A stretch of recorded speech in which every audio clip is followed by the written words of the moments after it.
One of the questions we often get is, what is the best way to cook a large piece of meat, like a pork loin, tenderloin, any big cut of meat like a roast beef? What we have here is a 4-pound pork loin. It's not the tenderloin, it is the full loin.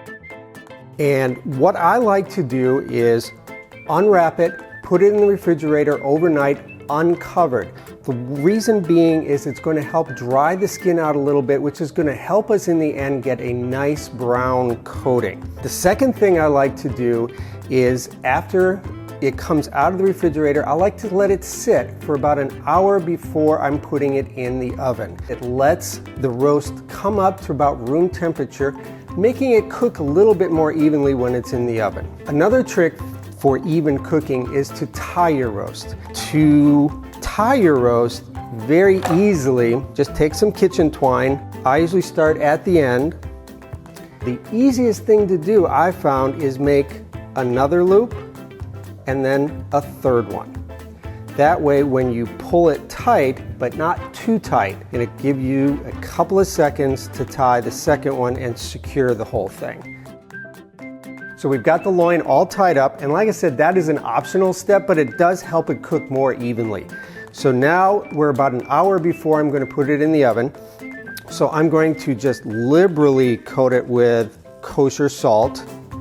I do like to use kosher salt just because it's got that pure, clean flavor I'm looking for. And I'm putting on quite a bit of it.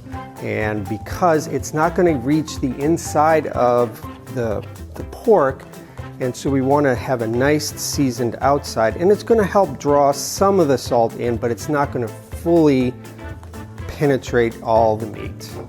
And a little bit of cracked pepper. Now you can put whatever seasonings you would like on it. We're just going to keep it simple today. You'll also notice on this side I've trimmed a lot of the fat off, so we have some fat but not a whole lot of it. And now all we have to do is let this rest for about an hour before we start to cook. Okay, our meat has rested for about an hour, so we're just about at room temperature. Then what you're going to do is, with a piece of paper towel, is just gently dab away any moisture that may be on the surface. Because anything that is on the surface of the pork is going to stop it from browning nicely. So we're just going to add a little bit of oil to a hot skillet. And then we're going to add our pork.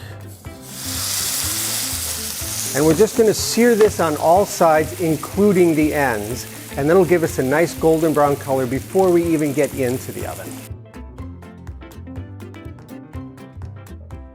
All right, so we've hit 140 degrees in our pork, and I know it needs to climb to 145, but I want to remove it from the cast iron skillet because the skillet is so hot, it's going to continue to cook the pork and will probably climb higher than 145. But it will be about 15 minutes that you want to let this rest.